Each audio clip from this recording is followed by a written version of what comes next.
오늘 살펴볼 말씀은 창세기 9장 18절에서 29절 말씀입니다.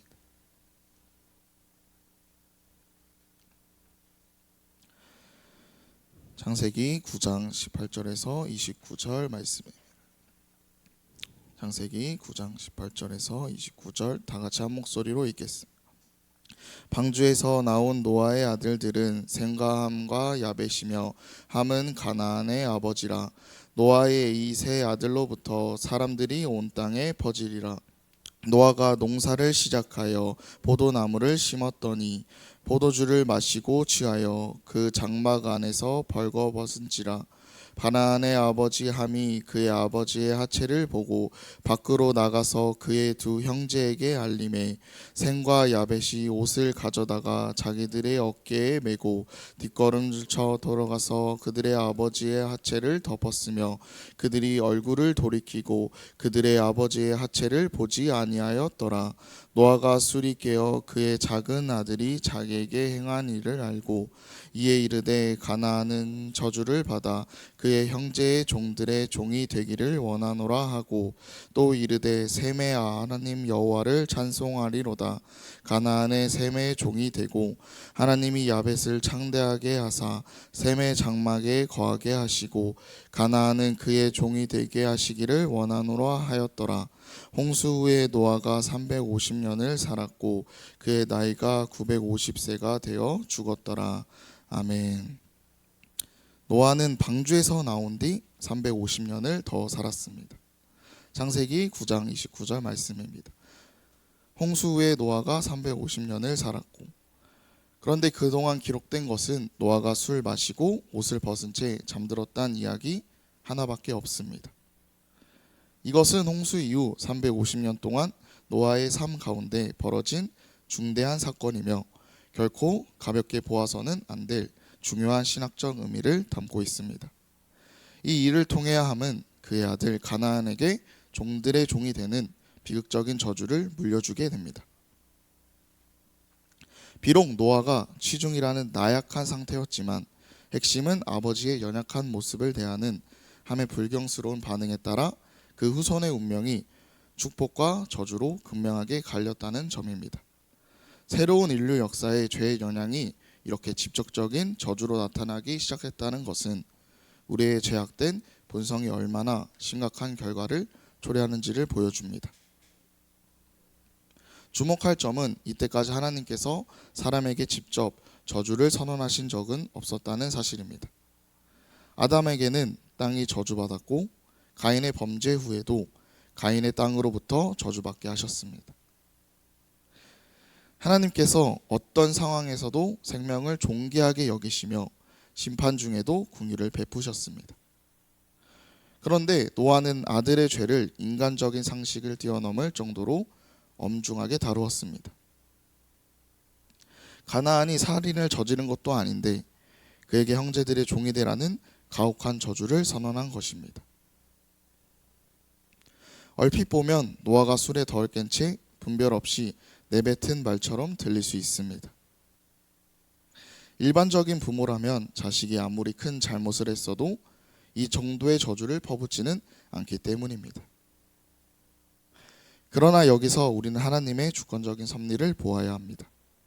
노아의 말이 그대로 성취되었다는 것은 노아가 단순히 술주정을 부린 것이 아니라 하나님의 뜻을 대언하는 예언적인 발언을 한 것임을 분명히 드러납니다.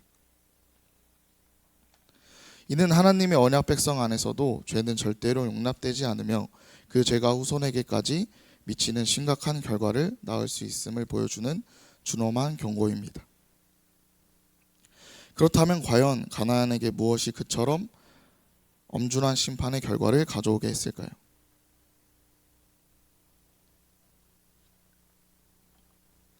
하나님의 깊은 뜻을 이해하는 것이 이 질문의 핵심일 것입니다. 홍수 이후 새로이 시작된 인류는 하나님의 주권적인 뜻에 따라 크게 두 갈래로 나뉘게 됩니다. 하나는 하나님의 복이 임하여 흥왕할 인류이며 다른 하나는 죄의 결과로 인해 저주를 받아 섬기는 자가 될 인류입니다. 이는 인간의 자유의지 안에 역사하신 하나님의 섭리와 경륜을 보여주는 중요한 대목입니다. 노아에게는 셈과 함과 야벳 세 아들이 있었습니다. 그중 함은 가나안의 아버지요. 그런데 그 가나안이라는 이름에는 천하다, 천한 자라는 의미가 담겨 있습니다. 낮은 곳에 거하는 자를 뜻하기도 하는데 실제로 가나안 지역인 팔레스타인 내에서도 낮은 지대에 있었다는 점을 생각하면 예사롭지 않습니다. 마치 추리 영화에서 얼핏 눈에 띄지 않던 인물이 계속해서 등장할 때 뭔가 중요한 의미가 있구나 하고 느끼게 되는 것처럼 성경도 마찬가지입니다. 성경에 기록된 모든 사건과 이름들은 하나님의 거룩한 섭리 아래 의미 있는 복선으로 깔려 있습니다. 특히 가나안의 경우 단순히 셈과 함과 야벳만 언급되어도 무방할 듯한 노아의 이야기 속에 그의 아들 가나안의 이름이 처음부터 등장하는 것은 심상치 않은 하나님의 복선이 아닐 수 없습니다. 게다가 천한자라는 이름의 의미는 장차 이스라엘의 백성이 들어가게 될 가나안의 땅과 긴밀하게 연결되어 있어 하나님의 예언적인 뜻이 담겨 있음을 암시합니다. 홍수 이후 인류는 노아의 세 아들을 통해 다시 반성하기 시작했습니다. 하나님께서 그들을 통해 온 땅에 충만하라는 명령을 이루어 가셨지요. 그런데 이 과정에서 노아가 포도나무 농사를 짓고 포도주를 만들어 마시고 취하여 장막에서 벌거벗게 되는 사건이 발생합니다. 히브리어 원어로 읽으면 노아가 포도주를 마시고 취해서 스스로 벌거벗었다는 것입니다. 이런 문장을 와우 연속복이라고 합니다. 히브리어 와우는 그리고라는 뜻입니다. 노아가 포도주를 마시고 취하여 벌거벗게 된 사건은 결코 가볍게 볼 수 있는 문제가 아닙니다. 여기서 언급된 와우 연속법이 말해주듯 이는 단순한 한순간의 취중 실수가 아니었습니다. 노아가 술에 취하고 벌거벗은 채로 잠이 들기까지의 모든 과정이 끊임없이 이어지며 하나의 연속된 행위가 되었음을 의미합니다. 다시 말해 노아는 의도적이든 아니든 깊은 취한 가운데 자신의 수치를 드러냈었고 이는 그가 얼마나 깊은 죄의 유혹에 빠져들었는지를 보여줍니다. 이는 노아의 행위는 단순히 술에 취해 벌어진 일시적인 실수나 해프닝이 아니었습니다. 이는 그의 마음속 깊이 자리한 죄된 본성이 드러난 심각한 사건으로 볼 수 있습니다.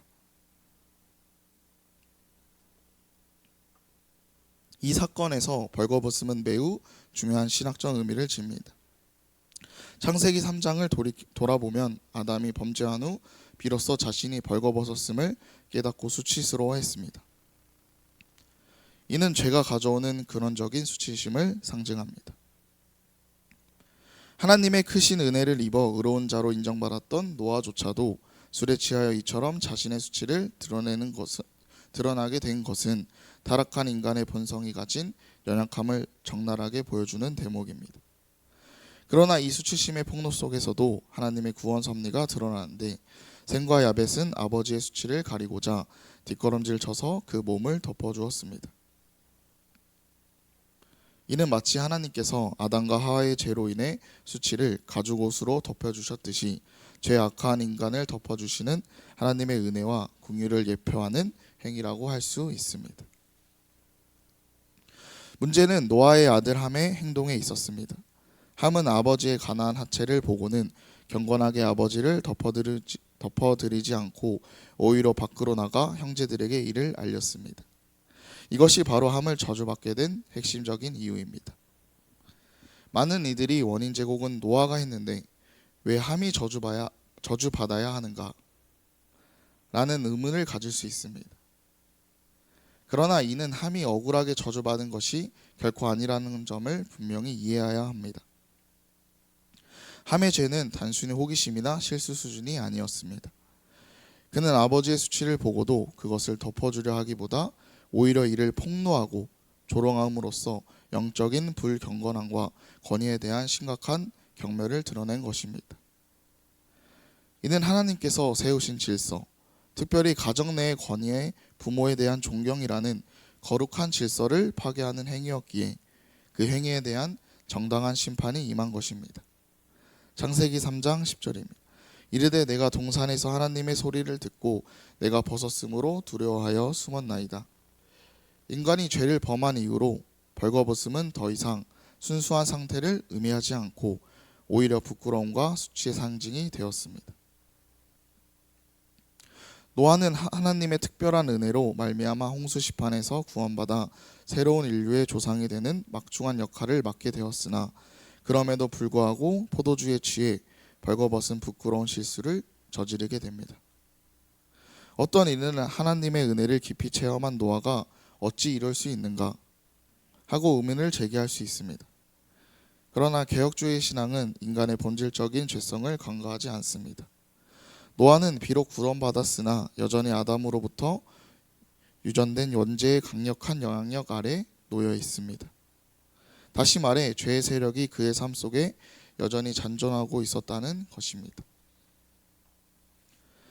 선악과 사건 이전 에덴 동산에서 아담과 하와가 벌거벗을 때는 아무런 문제가 되지 않았고 부끄러움도 없었습니다.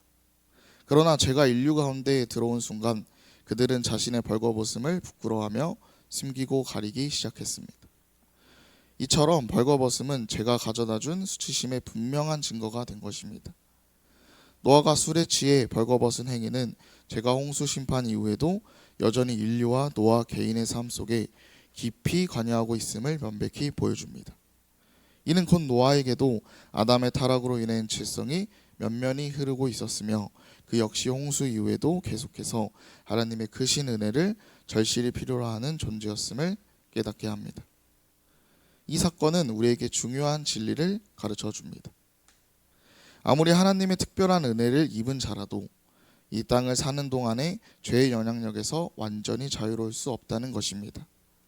그러므로 우리는 끊임없이 하나님의 은혜를 구하고 말씀 안에서 자신을 돌아보는 경건한 삶을 살아야 합니다. 노아는 이 사건 이후 함과 그의 아들 가나안에게 혹독한 저주를 선포했습니다. 그는 가나안이 형제들의 종들의 종이 될 것이라고 예언했는데 이는 모든 종들 중에서 가장 비천하고 낮아질 처지를 의미합니다. 이는 단순히 분노 표출이 아닌 죄에 대한 하나님의 심판이 예언적으로 선포될 것으로 해석될 수 있습니다. 반면에 노아는 셈에게 셈의 하나님 여호와를 찬송할지어다. 가나안의 셈이 종이 될 그것이라고 예언했습니다.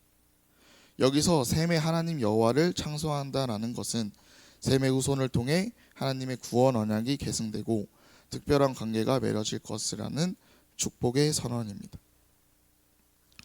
야벳에게는 하나님이 야벳을 창대하게 하사 셈의 장막에 거하게 하시고 가나안 그의 종이 되게 하기를 원한다고 예언했습니다. 창답게 된다는 것은 세상적인 번영과 확정을 의미하며 셈의 장막에 거한다는 것은 셈에게 약속된 영적인 축복과 구원에 동참하게 될 것을 뜻합니다. 이러한 예언을 통해 우리는 하나님께서 셈과 야벳 모두에게 복을 허락하셨지만 특히 셈의 후손과는 지극히 긴밀하고 특별한 관계를 맺었음을 알 수 있습니다. 이는 셈의 후손을 통해 세상의 구원을 가져올 메시아의 씨앗이 나올 것이기 때문입니다. 실제로 믿음의 조상 아브라함이 바로 이 셈의 후손이었습니다. 하지만 여기서 우리는 한 가지 중요한 의문을 가질 수 있습니다. 과연 함의 행동이 그토록 심각한 저주를 받아 마땅할 만큼 악한 행동이었는지, 그리고 셈과 야벳의 행동이 그렇게 큰 복을 받을 만큼 특별한 행동이었는지 말입니다.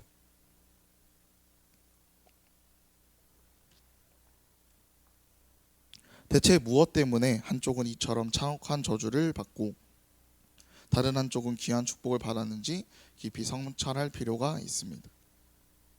그런데 이 홍수 이후 350년이라는 긴 세월 동안 노아의 삶 가운데 기록된 준대양 사건은 아이러니하게도 그가 술에 취해 옷은 벗은 채 잠들었단 단 하나의 이야기뿐입니다. 이는 결코 가볍게 보아서는 안 될 중요한 신학적 의미를 담고 있습니다. 이 사건을 통해 함은 그의 아들 가나안에게 형제들의 종들의 종이 되는 비극적인 저주를 물려주게 됩니다. 비록 노아가 취중이라는 인간적인 나약함 속에 있었지만 이 사건의 핵심은 아들들이 아버지의 연약한 모습을 대하는 방식에 따라 그 후손의 운명이 축복과 저주로 극명하게 갈렸다는 점입니다. 이는 죄의 영향력이 새로운 인류의 역사에 이토록 직접적이고 준엄한 저주로 나타나기 시작했다는 것을 보여주며 우리의 제약된 본성이 얼마나 심각하고 예측할 수 없는 결과를 초래할 수 있는지를 주엄하게 일깨워 줍니다. 주목할 점은 이때까지 하나님께서 사람들에게 직접 저주를 선언한 적은 없었다는 사실입니다. 아담에게는 땅이 저주받았고 가인의 범죄 후에도 가인의 땅으로부터 저주를 받게 하셨습니다. 하나님께서 어떤 상황에서도 생명을 존귀하게 여기시며 심판 중에도 공의를 베푸시는 분이셨습니다. 그럼에도 불구하고 노아는 아들의 죄를 인간적인 상식을 뛰어넘을 정도로 엄중하게 다루었습니다. 가나안이 살인을 저지르는 것도 아닌데 그에게 형제들이 종이 되라는 가혹한 저주를 선언한 것입니다. 얼핏 보면 노아가 술에 덜 깬 채 분별 없이 내뱉은 말처럼 들릴 수 있습니다. 일반적인 부모라면 자식이 아무리 큰 잘못을 했어도 이 정도의 저주를 퍼붓지 않기 때문입니다. 그러나 우리는 이 사건 속에서 하나님의 주권적인 섭리를 깊이 이해해야 합니다. 노아의 말이 그대로 성취되었다는 것은 노아가 단순히 술주정을 부린 것이 아니라 하나님의 뜻을 대언하는 예언자적인 발언을 한 것임을 분명히 드러냅니다. 이는 하나님의 언약 백성 안에서도 죄는 결코 용납되지 않으며 그 죄가 개인과 후손에게까지 미치는 심각한 결과를 낳을 수 있음을 보여주는 준엄한 경고입니다.